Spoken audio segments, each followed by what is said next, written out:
I want to welcome everyone to our annual meeting of East River Housing Corp. Uh, the first items really would be and I would ask Dov or Jeff Super to do this, is the acceptance of the agenda.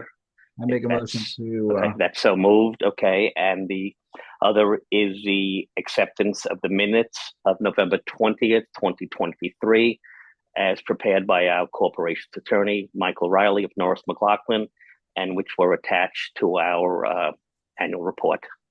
So moved. Okay, thank you. Thank you, Jeff. So everyone received the agenda today. First, I want to welcome everybody. We've just begun our 70th year of East River Housing. Our first cooperators moved in November of 55. So let's say that December 1st, we began the first month of our 70th year. So I think looking around, we still have a beautiful, beautiful co-op, great cooperators, and an amazing place that I've been lucky to live my whole life in the co-ops. My family has been part of the Lower East Side for over 100 years, going no further than Pitt Street and Suffolk Street on my mother and father's side. So within 5-6 blocks, we've been here for 100 years, and hopefully my family will be able to be here for another 100. Maybe not me, but family. So first, you give the president report. I want to go over a lot of stuff. And then after hearing from our House Committee Chair, Jeff Super, the introduction of the candidates, then I want to get to questions and answers that we received. Many of them will be answered during my report. So in that case, but to start off, the finances, which I know is of concern to many every year, just want to go over some of the highlights of it. The big highlights, as expressed in our annual report, was that our real estate taxes increased this year from $10.7 million to $14.2 million. That's a $3.5 million increase. We fight it every year. Certiorari attorneys are not having many victories anymore. The city needs the money. The city budget is now $112 billion. I can tell you that just 2-3 years ago, it was in the 90s. So we went up $5 billion this year. It keeps going up. Don't know the end is in sight. We'll keep fighting to lower it, but it's a very, very difficult issue. 10 years ago, our taxes were exactly 10 years ago were $4 million. Now they're $14 million. So the city, I consider us a middle income co-op, and the city just does not care. They have programs they have to fund, and that's what happens. But besides that, just some of the highlight from last year, our repairs and maintenance increased last year. We had a few major things. One was we had to do repair work, extensive repair work on the parapets and the roof of our commercial space. Had nothing to do with the current residential roofs. Water was leaking into some of the businesses, Fine Fair, maybe Paul Taylor. We had to take care of that. Also, the city, and it really is at their whim, come around and just mark up sidewalks, and we have to fix those sidewalks. And also, that is not a cheap thing. As you will see in the report, our insurance went up by $250,000 this year. Now, insurance is something that we have a broker, and they bid out our insurance every year. So we will switch companies. We will go wherever we can to get the coverage that we need. We carry a pretty high deductible to keep the insurance down, but insurance itself is up, and it's over $1 million. It's over $1.5 million. We're spending about over $900,000 on security. In terms of sources of revenue, just wanted to mention, because it's included in the carrying charges, our sublet fees are close to $1 million a year. So the issue with sublets, where now we allow it to continue when it's legal, is that the actual sublet fee that we accrued this year was $952,000. We accrued. When we have apartments that are second sales, in other words, 5%, the flip tax, the sublet fee, actually after a couple years becomes higher than if the apartment was sold. So that is up to the cooperator whether they want to sell or to sublet. If they sell, we get that flip tax. But if they keep subletting, we get this fee, which rises to 150%. At some point, it may not be advantageous to cooperators, but in many cases, it still is, because remember, the basic carrying charge is often being covered at a minimum. So also, I want to mention that our state and city corporation taxes increased, besides the real estate tax, by $100,000. So generally, I would say our finances are in rather good shape for a building of our age, but age does require more repairs, more work. And I guess, what needs to be pointed out is that we don't know where the end is in sight in terms of the city and what their needs are for many extra billions of dollars in expenses. Next year's a mayoral election again. Perhaps it's not a year they'll raise taxes so much, but then again, that's often a time when there's a lot of spending in the city budget. I was involved in that for decades because they want to do programs that will attract voters. To move on to the gas line repair in Building 4, just to mention, it was finished in this past fiscal year.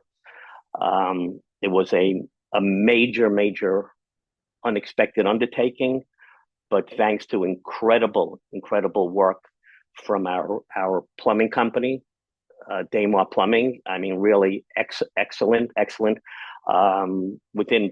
Within from that night to a day and a half, we already had been speaking with one of the top master plumbers in the city, who trained most plumbers in the city.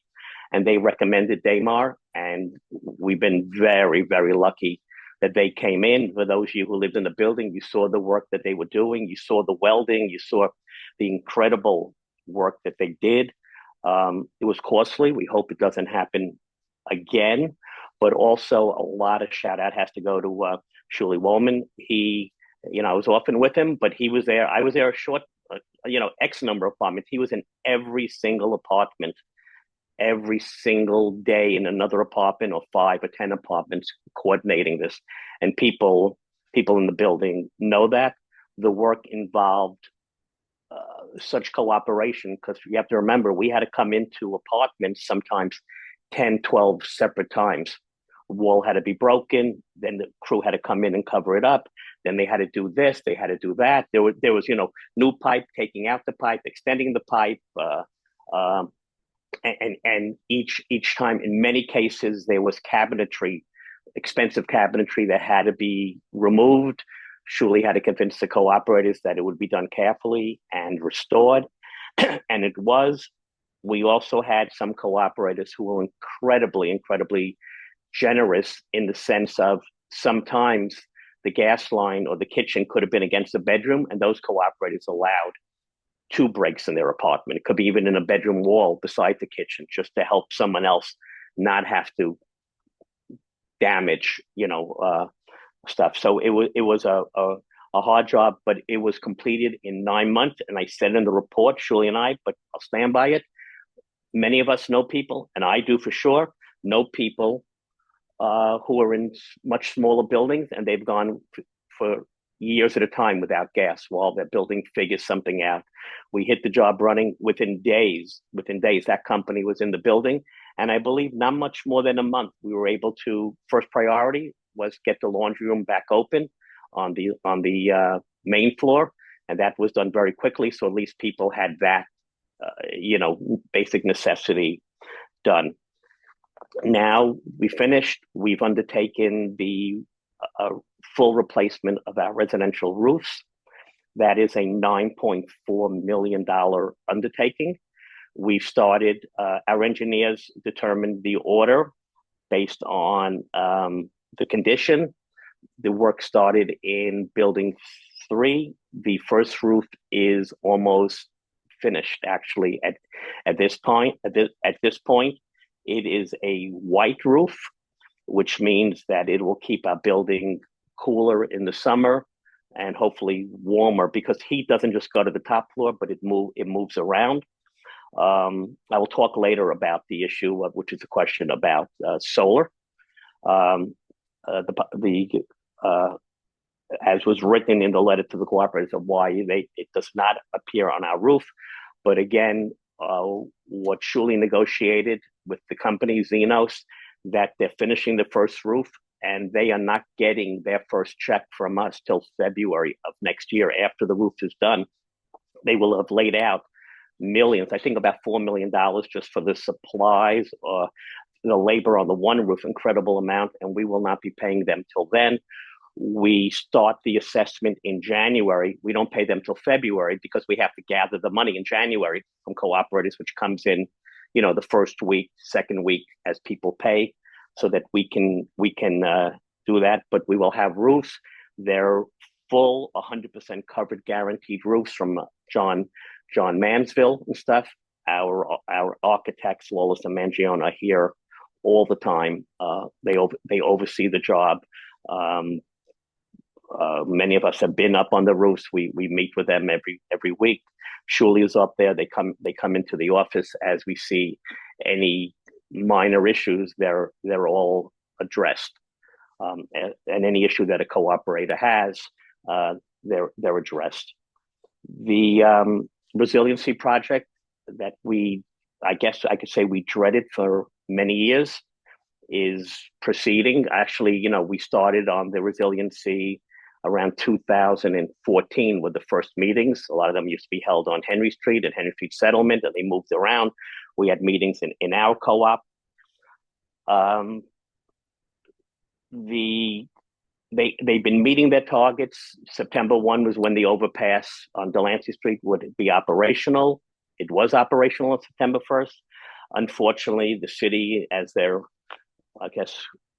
happens, I believe that they forgot to put lighting in the contract for over $1 billion contract. So that's why sometimes the overpass is closed in the evening. There's no lighting. The lighting is first being installed or worked on. The Cherry Street Bridge is in. They're working on getting that open. I believe that deadline was the end of the month. Hopefully they'll do it. But if anyone has walked below the ferry terminal, which may be part of the resiliency, maybe not, but there are beautiful parks over there, tennis courts, basketball, sitting areas, wildflowers. We, in a short period of time, we got through the noise, we got through the dirt.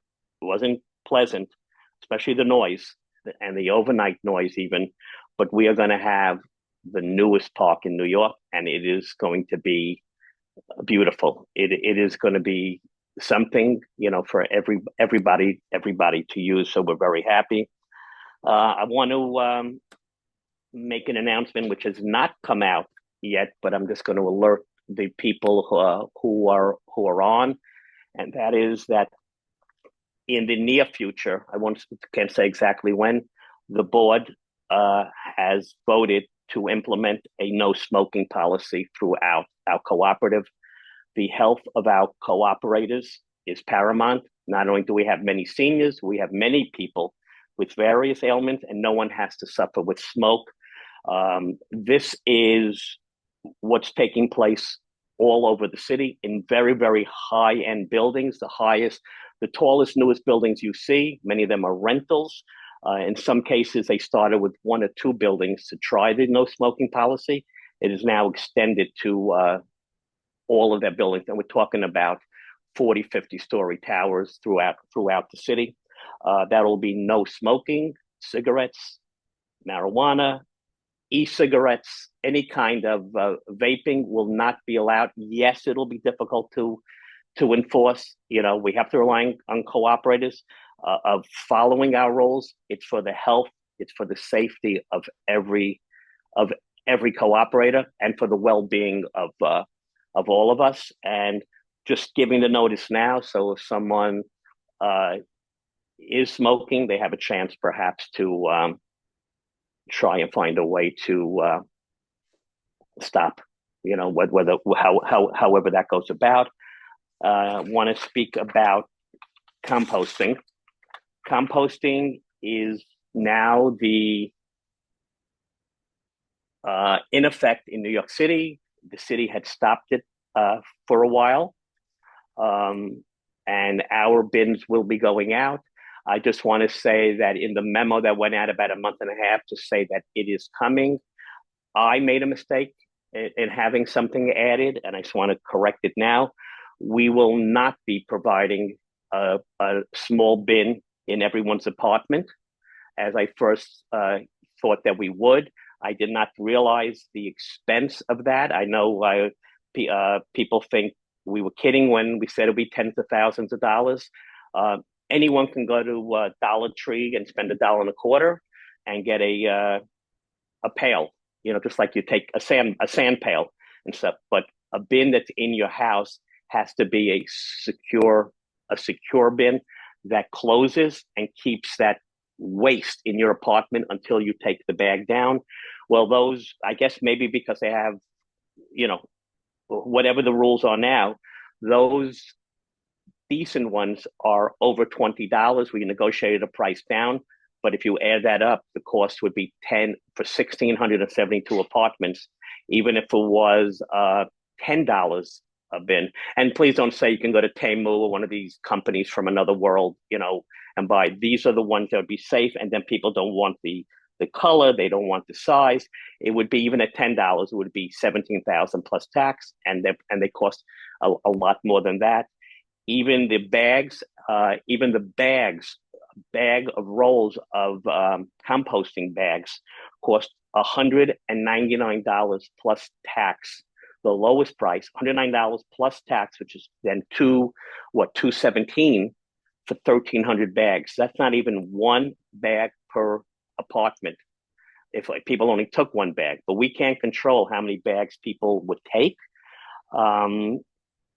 So we have to figure on going through several rolls, perhaps in a week. People might bring down composting every day at a price of, even if I just round down to 200 times 50, 200 times 52. You see that those alone could cost us well over $10,000, and more likely 15 or 20. We just can't. I don't want to say people should do it, but hey, the bags in Trader Joe where you put your tomato in says compost, and put a tomato in one bag and put a green pepper in another bag if you do, and or people will provide their own bags. But we're not going to go that route. We're not going to spend tens of thousands of dollars. We will put out the cans, but personally, I haven't spoken to not one person in the park who is thrilled about this. I know there are people who've been composting and bringing it behind people's pharmacy, but I haven't spoken to one person who is thrilled with it. Doesn't matter if you manage a commercial property, you don't have families cooking, you don't have seniors trying to pour a gravy into a bag or whatever it is. It's going to be a problem. It's going to bring more vermin to us. It's inevitable. And for someone who wants to say that a sister co-op did not have a problem when they did it, absolutely wrong and false. They didn't have problems in all the building, but where they had problems, it was immense. They had to stop the program. But it is a law, and we are going to comply. But understand, when we compost, the city will only pick it up one day a week on our recycling day, which is Thursday. I can tell you, and anyone who's been on Delancey Street, and I could show you the picture. I don't know how you'd hold it up to the thing. They last, Thanksgiving was November 28th. They last picked up our recycling on November 21. They did not come November 28th because it was Thanksgiving. They don't come another day. They did not come the next week, which would have been December 5th. That was the 15th day they did not come. They came Friday evening, December 6th at about 5 o'clock. There were so many bags there. It was like a skyscraper. And I believe the sanitation had to send four. This was after our crew basically was gone. They had to send four workers just to take care of that. So just like our recycling sat there for 16 days, thanks to the city, with the resultant vermin that went there, we're going to have that same problem with composting. We're going to do the best job we can. We're going to secure the bins, but they collect them in those bins. So any bin that's taken out of a building, because the city does not come and get it, we have to have replacement bins to go back in the building. We'll do our best, but that requires dozens and dozens of bins, and they're not so quickly available. But we're going to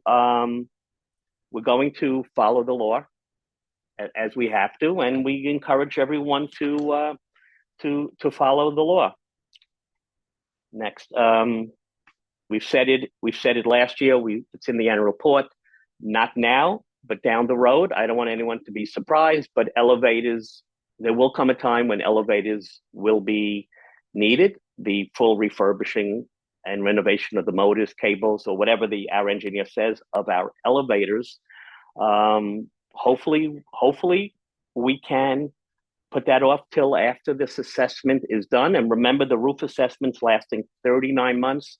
We will finish the roofs and still be paying for 2.5 years after, interest-free, just to keep the assessment lower. But there will come a point down the road that we'll need the elevators. The city has some new mandates coming in 2.5 years. We don't know how that will affect us, but it might. You've probably noticed that there's new lighting, especially in our back hallways, our bike rooms, some of our supply rooms. We're putting in new, very, very bright LED lights, which are even more efficient than the old LED lights that many of us, we've all switched in our house. This is all being done in-house. If you could imagine what it would cost to have an electrician come in and change these fixtures, because what happens is these new lights do not need a ballast. A ballast is in a fluorescent fixture. So our guys our incredible staff are going around. You can see them in the back hallways. They were just in building 1 the other day, still are there. And they have to take the fixture, can use the same fixture, but they have to remove the ballast carefully. And then they're able to put in these new bulbs, which are giving us the brightness, LED lighting, and even at a lower kilowatt cost. So again, if outside, the astronomical, our guys, just like they did the incredible work of building our fences in-house, are doing that.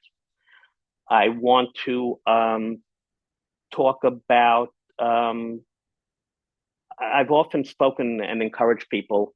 Every month, our local police precinct, the 7th precinct, has a community council meeting that everyone is invited to.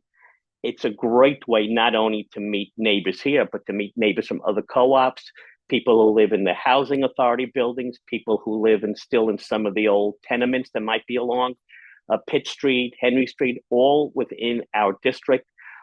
We hear from the precinct commander. Don West has been the president for many years. The assistant president, who's very active, is Matthew Casada. Our own Carmen Avella from East River, and on our board is one of the secretaries there. It's a very, very interesting place where when an elected official comes down, you have a great opportunity to challenge them on a lot of issues. And that's what I did at the last meeting when Brian Kavanaugh, state senator, surprisingly showed up unexpectedly. Maybe he was sorry he did, but he came down, and he got an airful. The rep from Alvin Bragg's office was there, just a young age, so it shouldn't be that he's getting hit, but people have many concerns throughout the neighborhood as throughout the city. And it's a great opportunity. The next meeting is actually this Wednesday. It's going to be in the Seward Park Community Room. It's a little bit on the move this month. But there are people from East River who go. I try to go as many meetings as I can if I don't have a board meeting. Our district leader, Lee Berman, is at every meeting, raises issues not just of concern here in East River, but throughout his district, let's call it. As I said, Carmen is the secretary. We're also joined almost every meeting, besides others, with Christine Vasquez, who's been a longtime member of our House committee. And these are things that then we bring back to our respective committees and boards, and we try and act on it. Even hearing where are the top spots in our district to, and what is going on, be it crime, be it noise complaints, be it other issues, late night bars and stuff, making a lot of noise and stuff.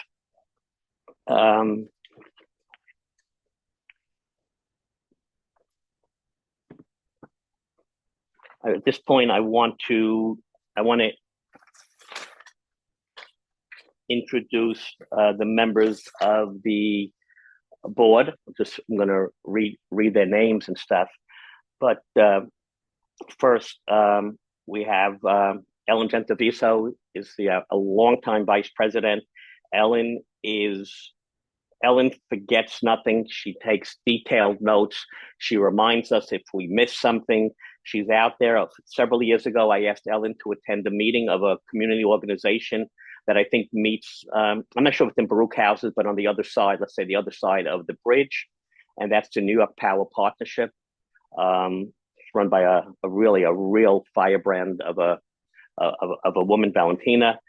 And they get involved in so many issues affecting our community and the surrounding communities, because we're all one community. And Ellen attends those meetings and is very active, and I thank her. Our secretary this year, who's the head of our election committee, is Dov Goldman, and I thank Dov. And our treasurer is Michelle Amar. Each of them bring a lot of experience to their positions. My other board members are Carmen Alvello. As we said, she's the secretary at the precinct meeting, but a former detective herself. Steve Barberi, who's involved in the financial area, and Dov is an expert in the IT area. Ruvain Bell, who's all around in many facets and stuff, as people heard over at Candidates Night. Rachel Ehrenpreis is a brilliant litigation attorney, gives us great, especially now that I'm a retired attorney, but she's litigation and great legal advice in dealing with our attorneys.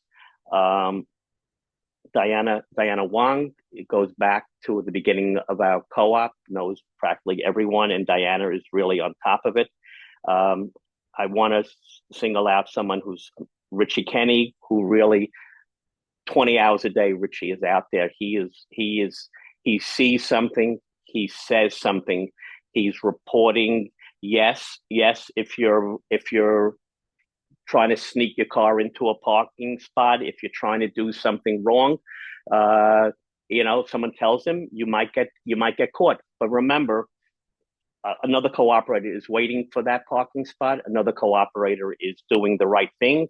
So, but Richie is out there. He would give his shirt off his back for anyone, and that is the truth. If he is of a problem, he is down in a second. I want to thank a longtime board member who is not running for re-election this year, and that is John Sotomayor. John served for quite a few years on the House committee before he came over to the board, I don't know, 12 years ago, 15 years ago, a long time. He gave us over 20 years of service. I want to thank John and wish him well. I want to mention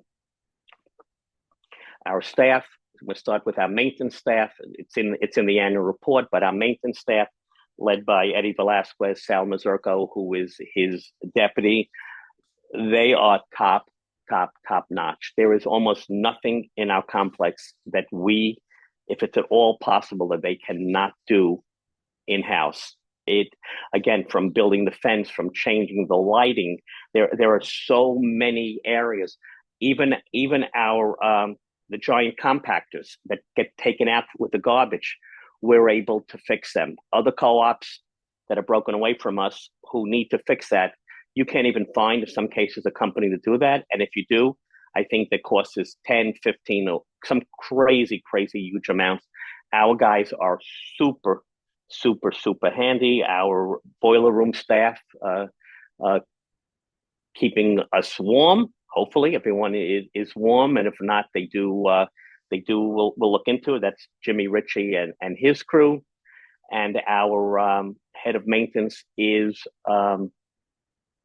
Thomas Cleveland, who's also on a post in building 2, but he's really on top of many issues. He works very closely with Shuli, but especially in that area with Ellie Kaplan on issues all the time.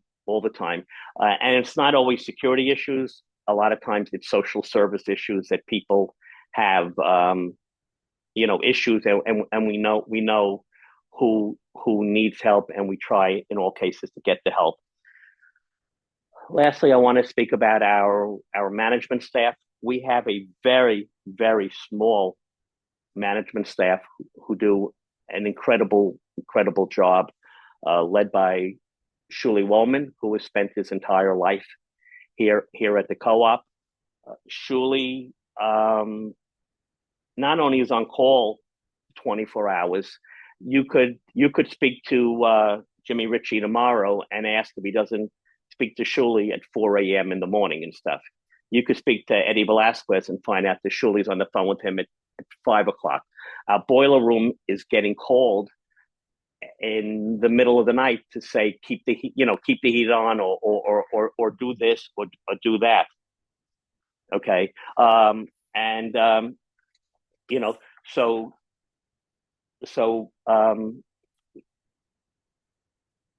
That, okay, I'm just getting a note. I'm sorry if I had forgotten to mention Steve Barberi, that I want to thank Steve, but I thought I did, because Steve was in the finance area, and I think I did mention, but I'm getting a little text telling me I might have forgotten. So no way do I want to leave Steve out, but I think I don't think I don't know if I'm going senile yet. Anyway, but I want to go back to Shuli. This is constant. I can text them in the middle of the night. I'm not saying that I always see them, but sometimes he's joined by our controller. Saul has been here for 35, 40 years. With Harry Packer, they produce our financial statements. They make sure our vendors are paid. Our vendors are paid on time. We don't pay any late fees. We have the respect in the industry, and we keep it that way. Elliot Kaplan really is an amazing jack of all trades. He deals with so many immediate issues, which could be, all of a sudden a stack in a wall has flooded. There's this going on. There's that going on. He is on constantly with security, with our plumbers, with our electricians, to make sure that the job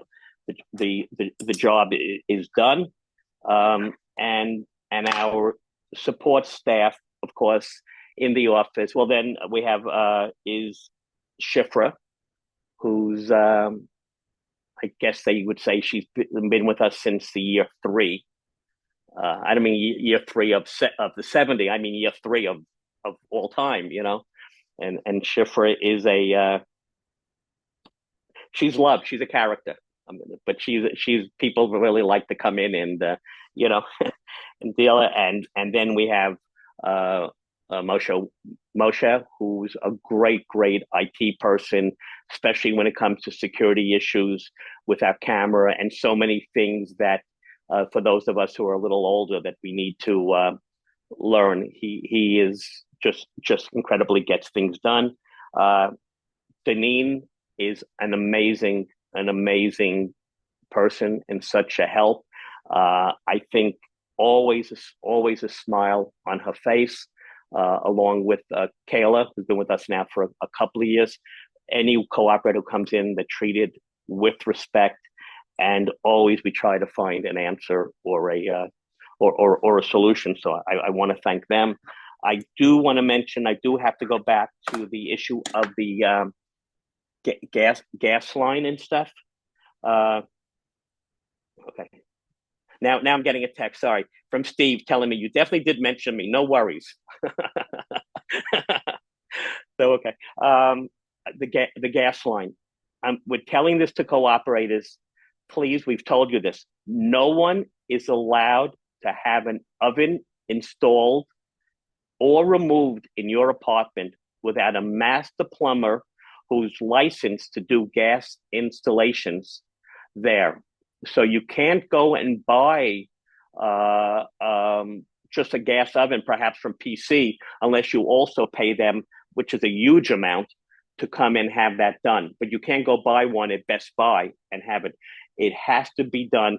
We have arranged with plumbing, the master plumbers with the license, to do that at a fee that I think is about half of what other co-ops charge. But that is an incredible violation that can shut down a building. We had someone last week try to bring in an oven, tried to get a moving pass. He was told he can't. I think he was rather verbal and abusive to the office. The delivery was stopped. We are not putting any cooperator at risk when it comes to the issue of safety. And this is the law in the city. Laws have changed in the city, especially since that gas explosion on 3rd, 4th, 5th Street, 2nd Avenue a number of years ago, where people were tapping into the line. So please, if you're getting an oven, you have to factor in this cost. But it's the law, and it's for the it's for the safety of all of us. So I think that's it for now. I'll get to the questions afterwards. But moving on, I'd like to call upon our longtime member of our House Committee, but also the very longtime chair of our House Committee, Jeff Super. Please speak. Thank you, Gary. I guess it is a long time, and hopefully experience helps. Our House Committee, I just want to talk very briefly about what the House Committee is, particularly because maybe some people call it the Housing Committee. The House Committee has been around as long as East River. Apparently, at the beginning of East River, our original board, which was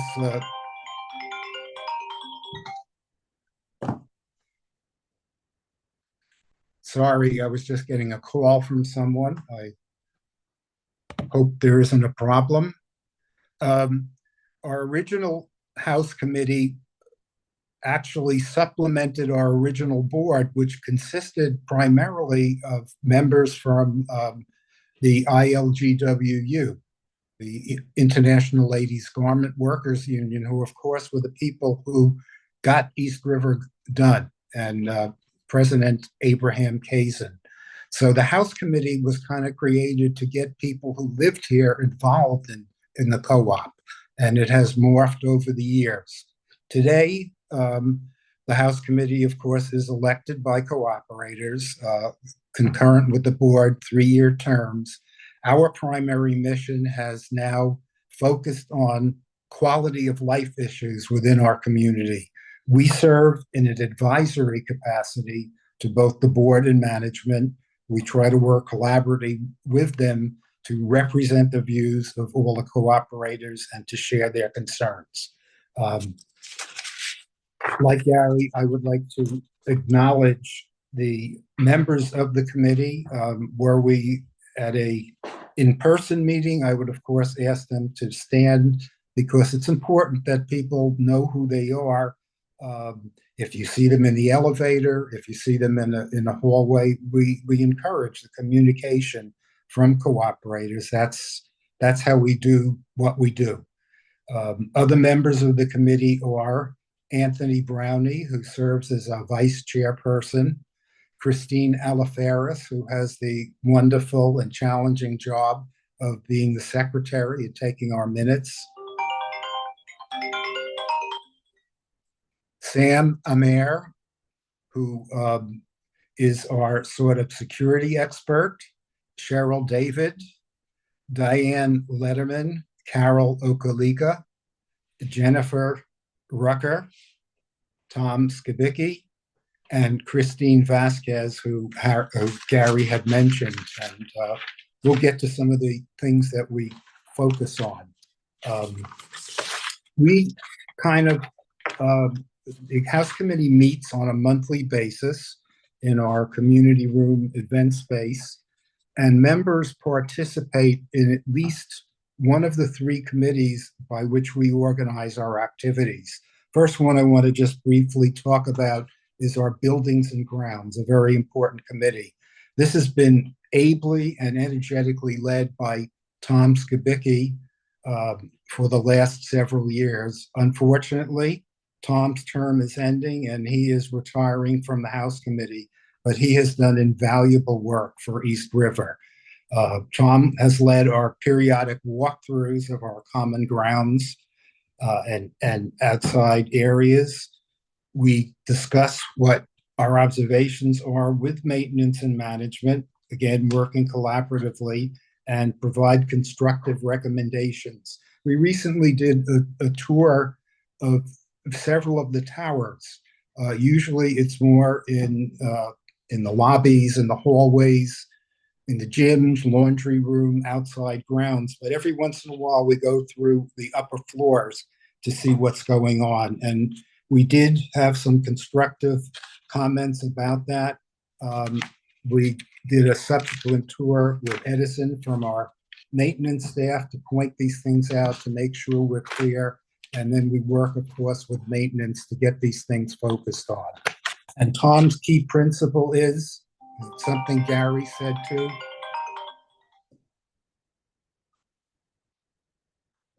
If you see something, say something. And we encourage all cooperators to do that. One of our second committee is what we call our Community Initiatives Group.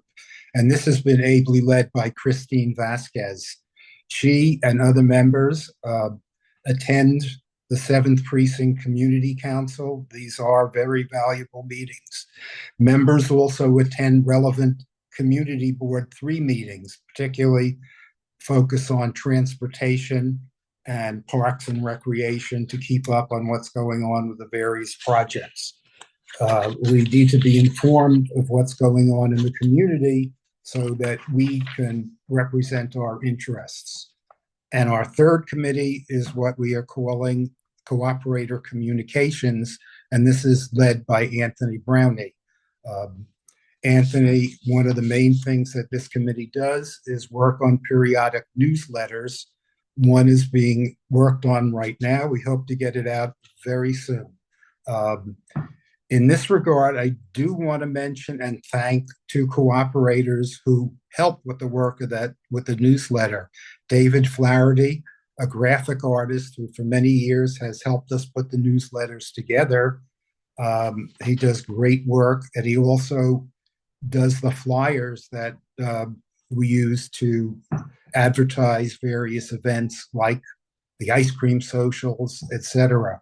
Also like to thank Susan Levinson, who Key Eye helps us with the editing process on the newsletter.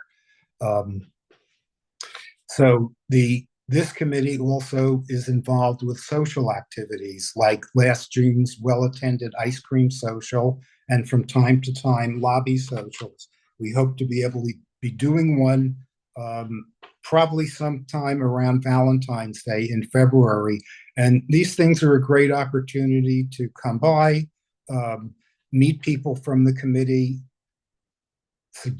make suggestions, ask questions, and we love to hear from you. It's very important that we have that contact. And one of the ways we do that is through our East River email address, which is, and I'll say it twice so people can jot it down, it is erhousecommittee@AOL. And again, erhousecommittee@AOL. And there is a direct link that you can just touch on page one, where the directors and committee members are listed on the East River website. Anthony is also working on and has established this year an East River Facebook page, which he monitors and ensures that it is only represented by people from East River and used for these purposes. I just wanted to close by again thanking all the committee members. Look forward to the year ahead. And I just wanted to use this opportunity in closing to wish everybody the best for the holidays and, of course, a happy and healthy new year. Thank you.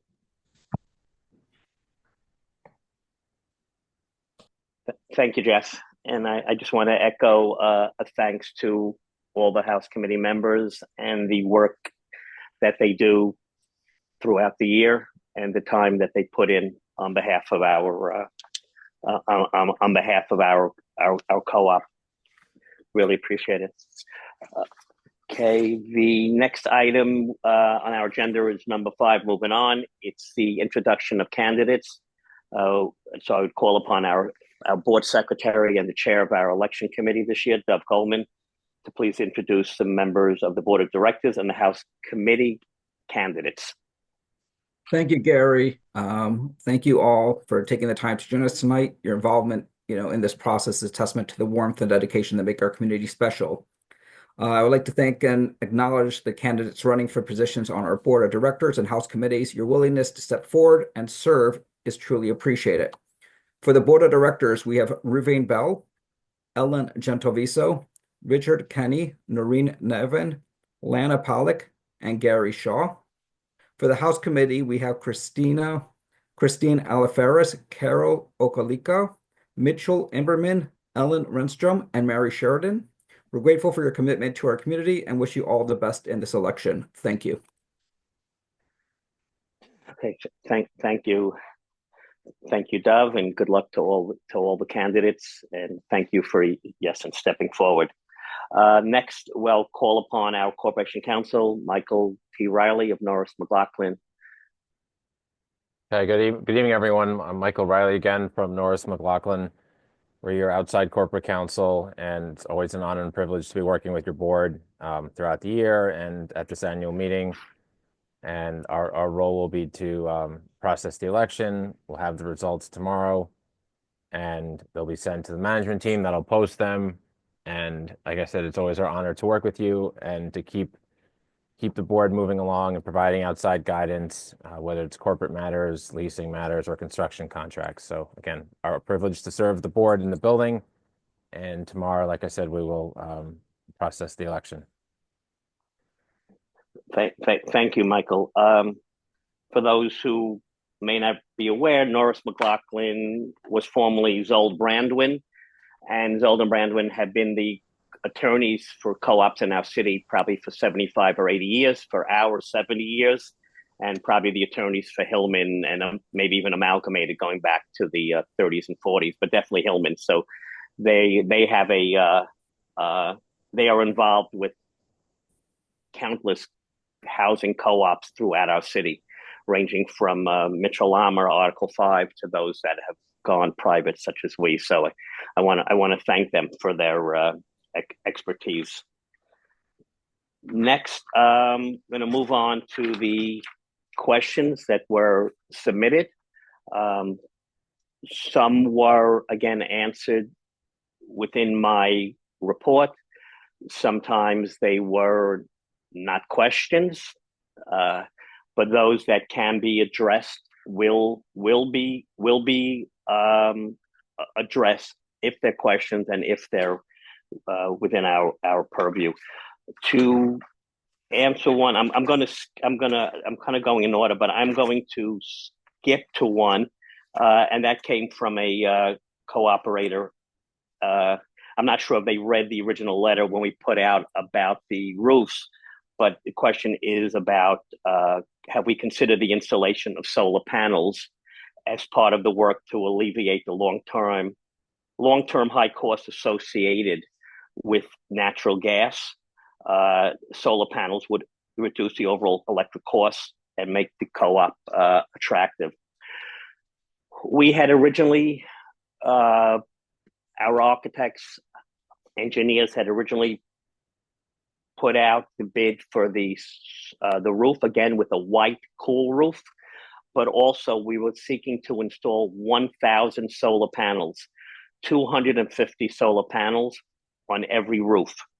After many meetings, we were advised by our engineer, our CPA, our auditors, our solar advisor, and even our attorney, our corporate attorney, that the cost of such project outweighed any benefit to be received by undertaking this endeavor.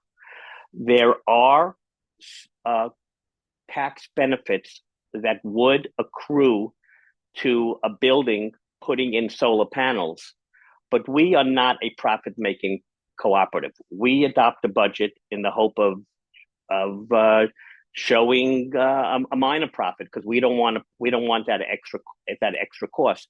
As such, we don't pay taxes. We're not talking about corporation taxes, which are like filing taxes. We're talking about taxes based on income. So we don't have to pay any taxes. So that means that there would be no benefit to East River Housing of putting in the solar panels.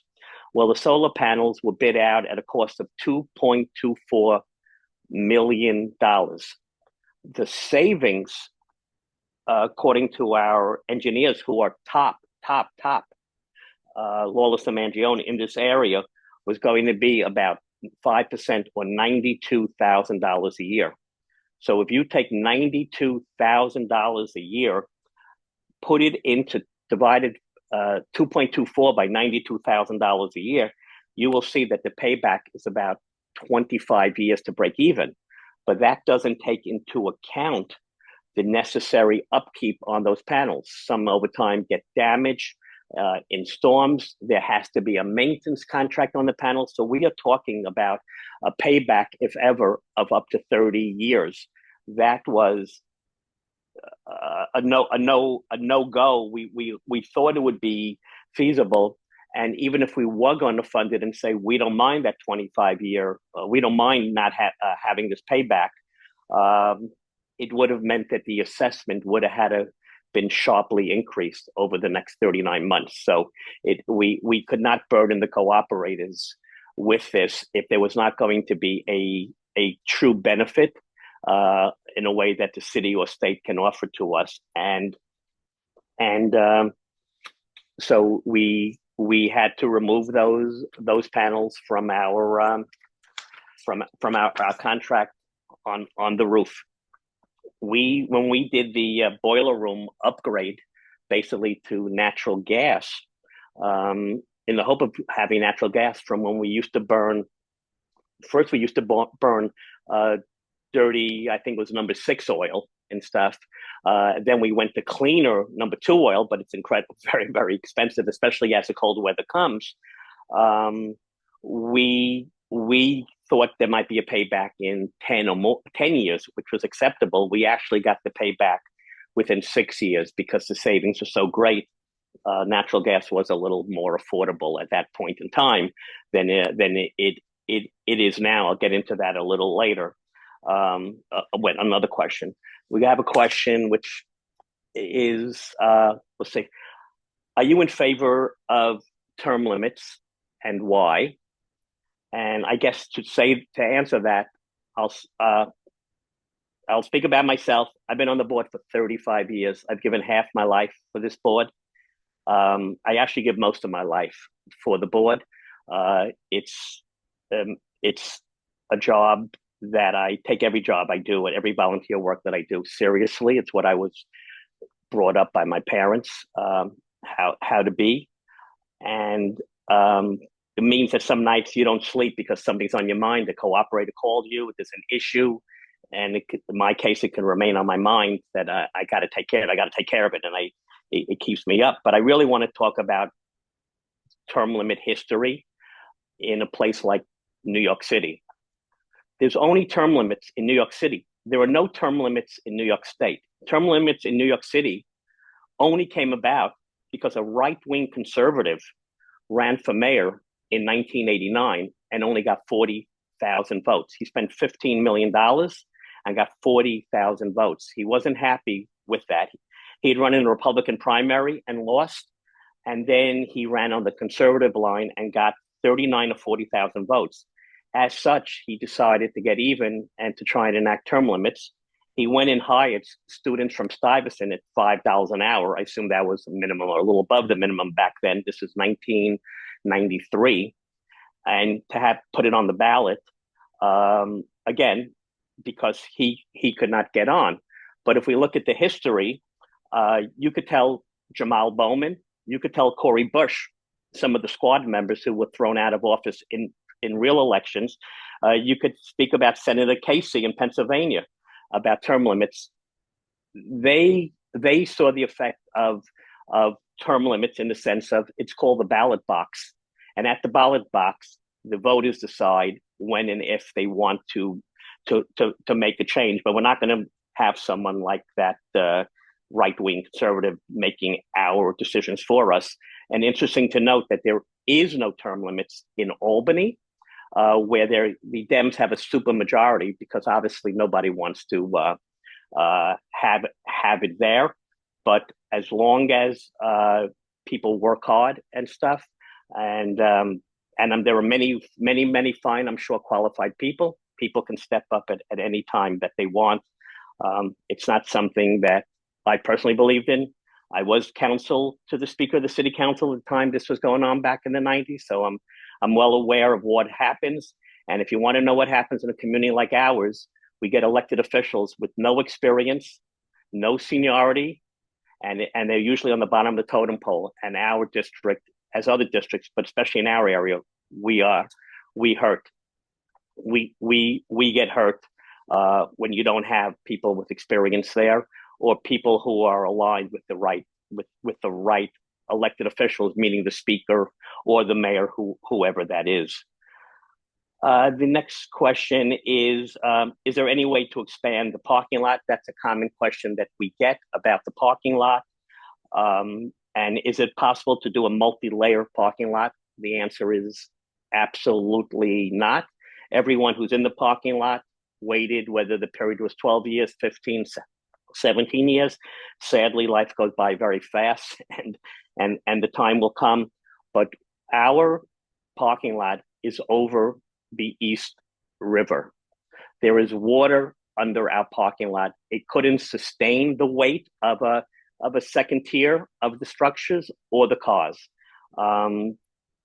When the resiliency project was going on, and they were thinking of the Lewis Street, the city came into our parking lot, and there's a manhole about 30 feet from the Building 3 parking lot gate, parking lot fence, where you put your key in. And they asked if we could remove that manhole so they could look down. I swear to you, it was one of the scariest sights I ever saw. Maybe 20 feet down, the river was raging, and if anyone fell in, they would be swept away. It was really kind of like a Baby Jessica, if you remember, a long time ago, down the well story. And so we are over water. Another major factor is snow removal.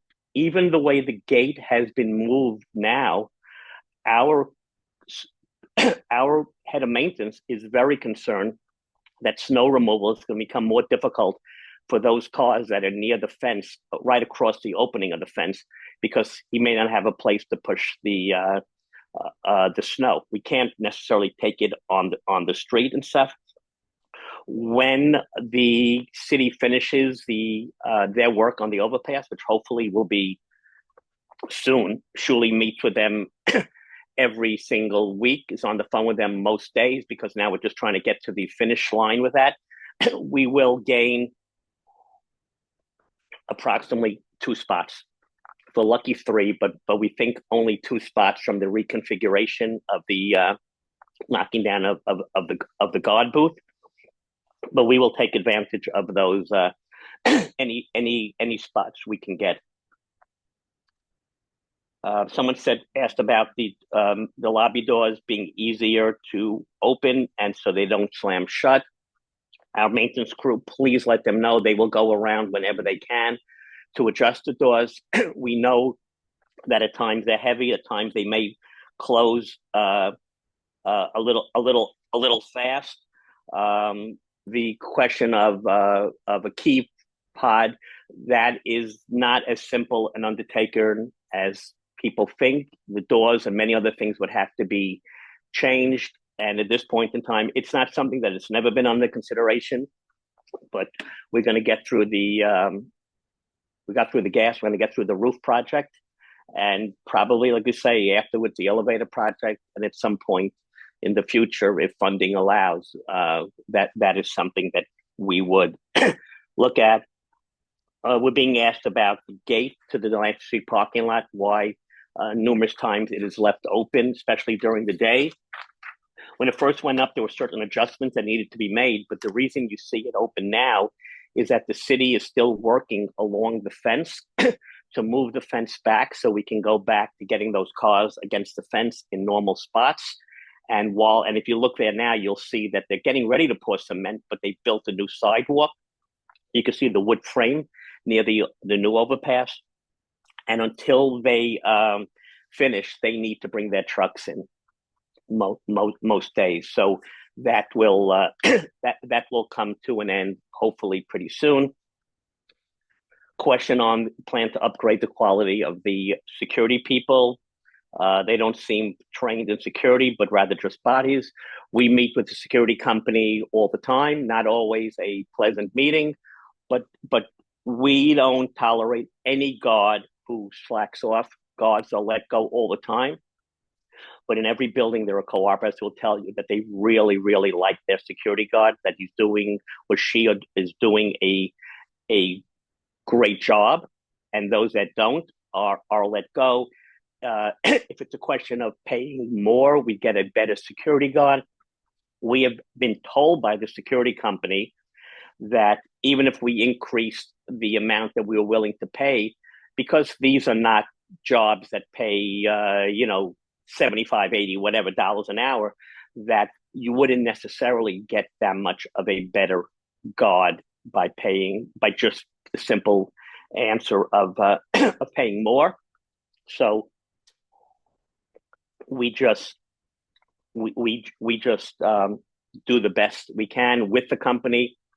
Guards are reassigned all the time out of our complex. The company can put them somewhere else, but they won't be with us. Someone's asking about dogs. We plan to officially allow dogs, regular size dogs. We don't officially plan to allow any size dogs. We know that people have them, but understand many people sign sworn notarized statements and then they bring in the dog. And I'm not talking about valid ADA dogs. The question of would we consider reinstating the service of letting people throw their packages in our lobby?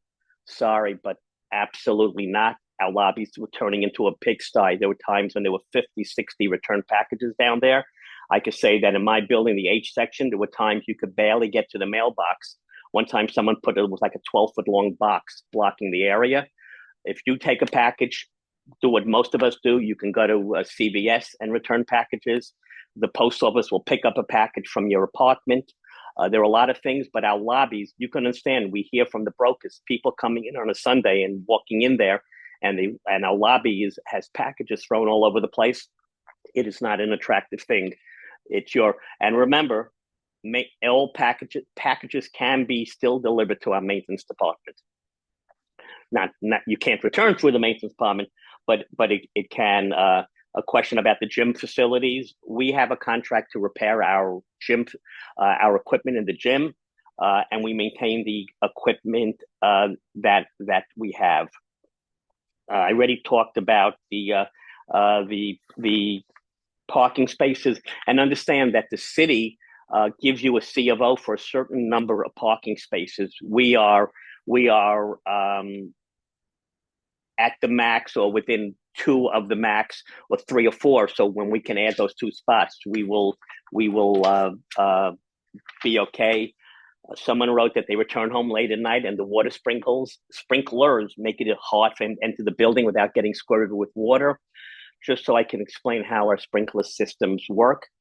We run them at night in the summertime when we use them, and the spring, if we run them during the day, it's not effective. The sun is out, hot days, the water dries up. Running at night is the most effective time when there is no sun. But every building has 12 zones. We run them basically from midnight to 6 a.m. in the morning. The 12 zones, they run for about 20 minutes each. When it's really hot out, we'll run a zone for 30 minutes. So a zone goes on, zone goes off, the next zone starts.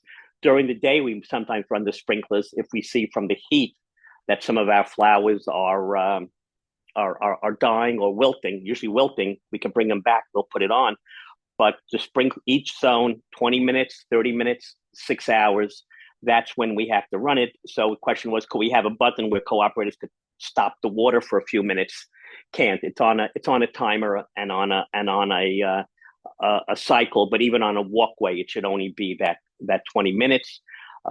Question about the buzzer, putting buzzers other than at the main entrance. Very few people actually use our new intercom system.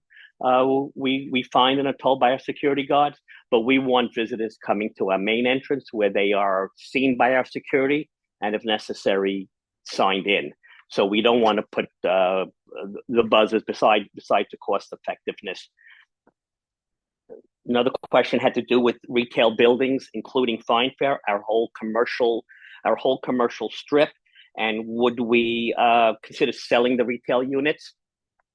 We would not. When you sell something, and the city has gone this route before, that is called a one-shot. You bring money in to a corporation or the city one time, and then the money is gone. Then for all time, we would lose the revenue. Our revenue in our commercial is almost $2 million. So we are not getting money coming in and then losing, and then we would no longer, maybe put in a contract, have control of who comes in. Even when we rent our stores, and we're very lucky that all our spaces are rental, when in our neighborhood there's vacancy rates of, in Chinatown, I think it's 20%, and other places 15%. But we're very lucky that all our locations are rented. We just rented out the Advantage Care, the old hip center. We just rented it out to Jonathan Meadows, his accounting firm. Even though the hip center had left a year ago, they were paying rent till the end of their contract. And now we have, again, coming in. But when someone tries even to rent a store of ours, we check what kind of store. If it's not an appropriate kind of business, or will attract not the right clientele for our neighborhood, such as a smoke shop or something, the answer is absolutely no. Should boiler room, have we looked at the cost basis of whether it's cost effective to take power from the city grid instead? Absolutely not. This is why Hillman looked at it after they broke away. Even though we have a contract with them for another 7-8 years, they looked at it and they had studies done, and it is the most cost effective anywhere is to stay with us. And that's what they do. There isn't enough natural gas in the city if we just switch to natural gas. In fact, that's why we're on interruptible. Interruptible allows Con Edison at a whim, just because the weather gets cold, to tell us you have to switch to much more expensive natural gas because it's going to be cold. That switchover could be for 12 hours. Last year, I think there was one time we had it 4 or 5 days even. And we have to burn this more expensive oil because the city is fearful that they don't have enough gas for all the buildings if they allowed us and other buildings to burn natural gas. So our power plant is very, very, very efficient for people. It was not asked, but I will answer a question that I know on people's minds. The Local Law 97. Local Law 97 has to do with mandates and benchmarks that you have to meet for energy. We are okay till 2030 and 31. It's another money grab from the city to get huge fines from buildings throughout the city. But we had to wait for Amalgamated for about almost a year, but they finally, I think, coming around that we are filing as a campus. Hillman, Amalgamated, and East River are filing with the city, inputting all our data. Our data has been in for a year. And as a joint venture, if we file as a campus, because it's all one powerhouse, which we own, we believe, our engineers believe, and they are specialists in this area, that we should be okay till 2034, 36, 37, without any fear of fines that the city will always look. And one other thing, remember that if you had the boiler room and you ever privatized it, it becomes a for-profit company. A for-profit company pays taxes. Those taxes would be passed along to us. Our cost of energy would be huge. They'd also control when we get heat. And again, now we pay no tax on our boiler plant. We pay zero tax and stuff. People have said something about our elderly and a backbone of our community. Just so you know, I was fortunate enough, along with Don West from Seward Park, the late High Meadows from Hillman, George Creason from Queensview, Dave Smith from Penn South, to create the original Norks in New York City over 25 years ago. Nork, naturally occurring retirement community, which we are, which is where seniors age in place. We age in place rather than going to Florida, Carolinas, Arizona, and we provide those services. But it is not our seniors who generally have problems, even though they're on fixed incomes. They understand the costs. They've lived through hard times and other times. If they're ever in need, I imagine that children help them out, because in a way they probably don't want mom and dad coming to live with them. But we help anybody.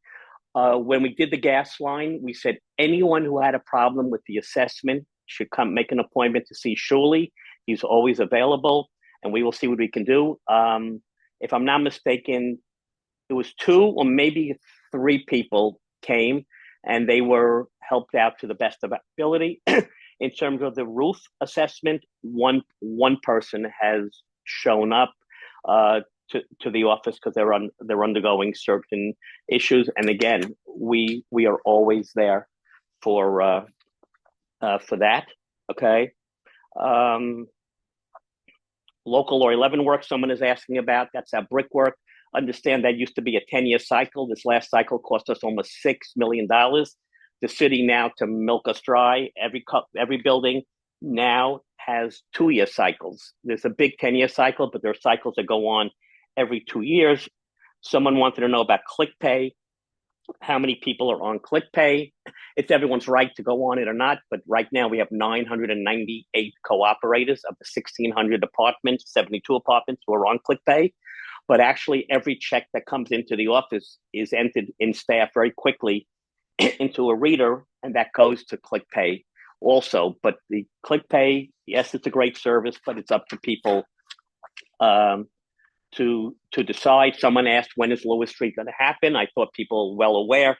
Lewis Street is not happening. We fought it for years. We hired specialized attorneys in that area.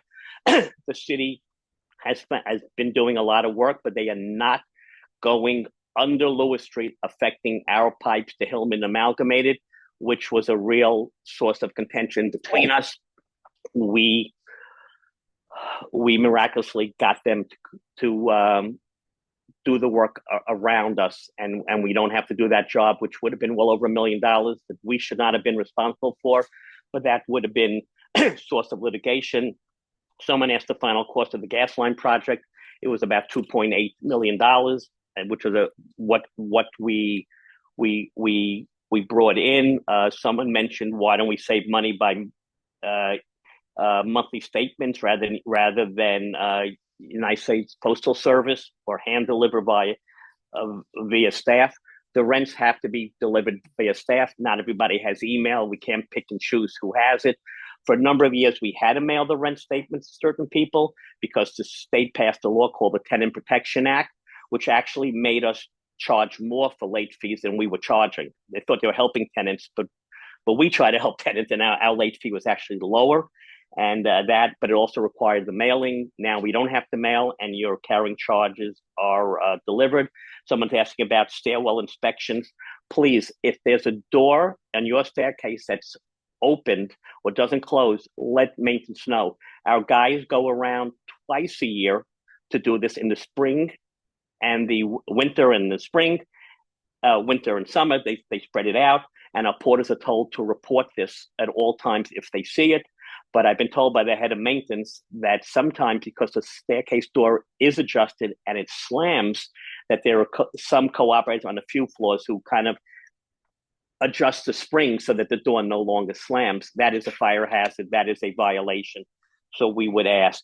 No one is allowed to have stuff in their hallway. Just so you know, it is a fire code violation, and we can be fined. The hallway cannot have your planters, your shoes, your bookcases and stuff. Those are fire department violations. Someone wrote about the garbage entrances. People come to recycle.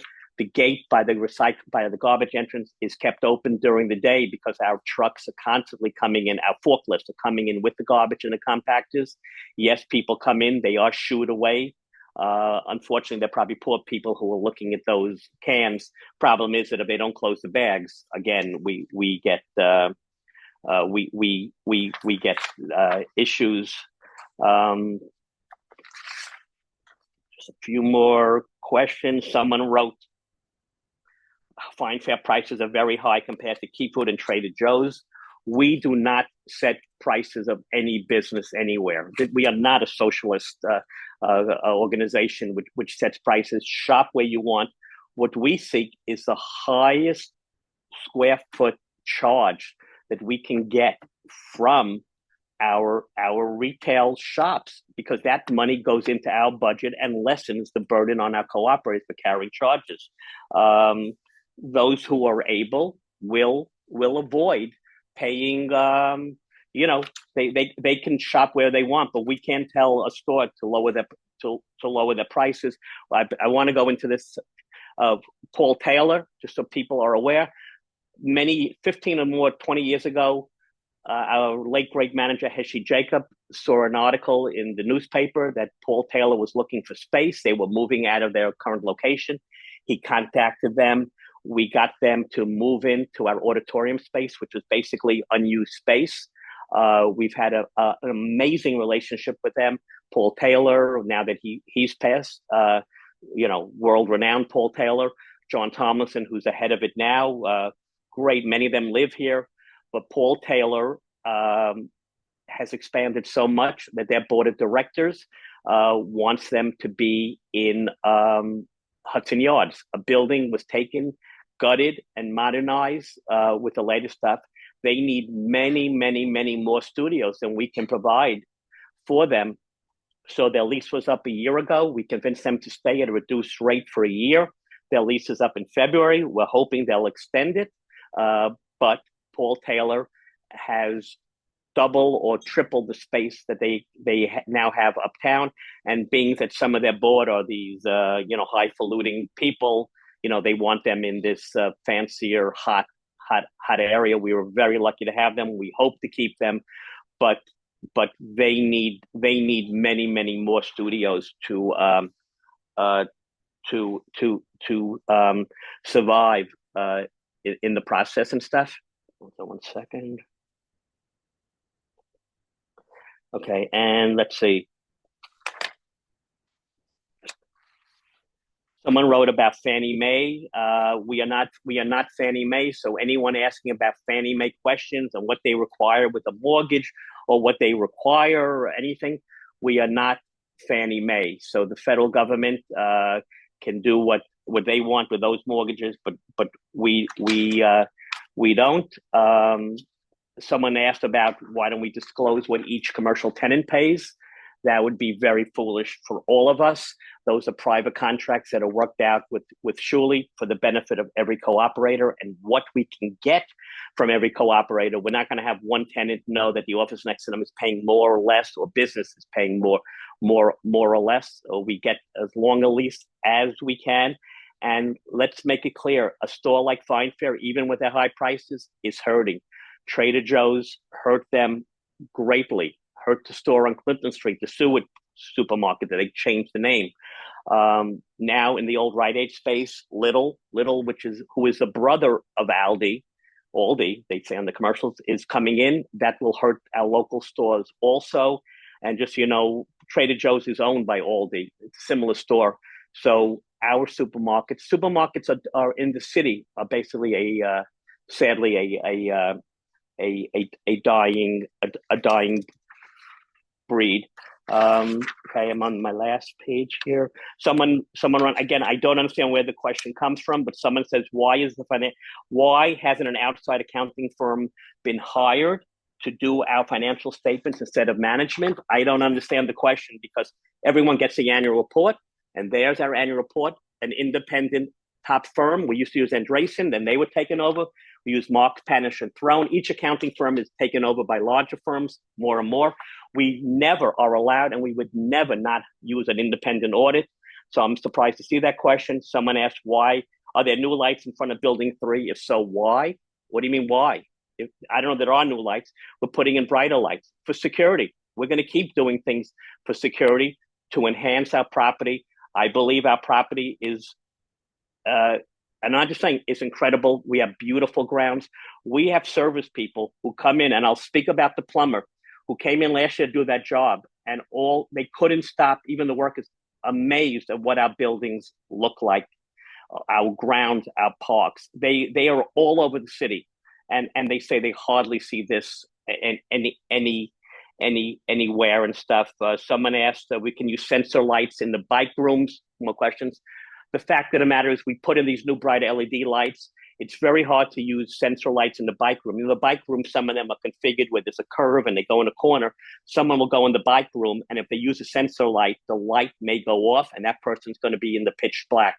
And those rooms are very dark. So we keep the lights on, not only for security reasons, but the sensor can't be all over. How is a parking lot surveyed for unused empty spaces? There are no empty spaces in our bike room, in our parking lot or our bike rooms. Even if there's not a car in that spot, someone is paying for that spot. And remember, someone could be out for the week. They could be away vacation for a few weeks. They could be out for the day. They could come in at night. So every spot is taken, and that's the way we want it to be. We encourage people, if they're going to be away for a period of time, to temporarily sublet their spot, give it back to the office, and let another cooperator use it. Everyone comes out ahead in that process, and that covers the scope of the questions that came in. I want to thank everyone. I want to thank everybody who attended tonight. Just remember, this goes back to HESI for 20, 30 or more years. We've said anyone who has any concern is always welcome to come into the office. Shuli will meet with anyone. He does all the time. People will call. But the fact is, after the annual meetings, we make this offer, and there may be a trickle. But if you have a concern, we are there to help. And if there are other issues that are there that you need referral to places, we want to help. I've always looked at our cooperative really as a family. We all have many relatives here. If not, we have good friends. But please look after your neighbors. We don't always know if a neighbor has an issue or a problem or a health issue. We'd like to know, but it's up in a cooperative to look after each other, to care for each other. That's really what makes our cooperative great. It's what we were founded on, the Rochelle principles that go back to Great Britain, to England in the in the 1840s, and that's what we live. That's what we go by, and we try to go by, and I try to live my life that way.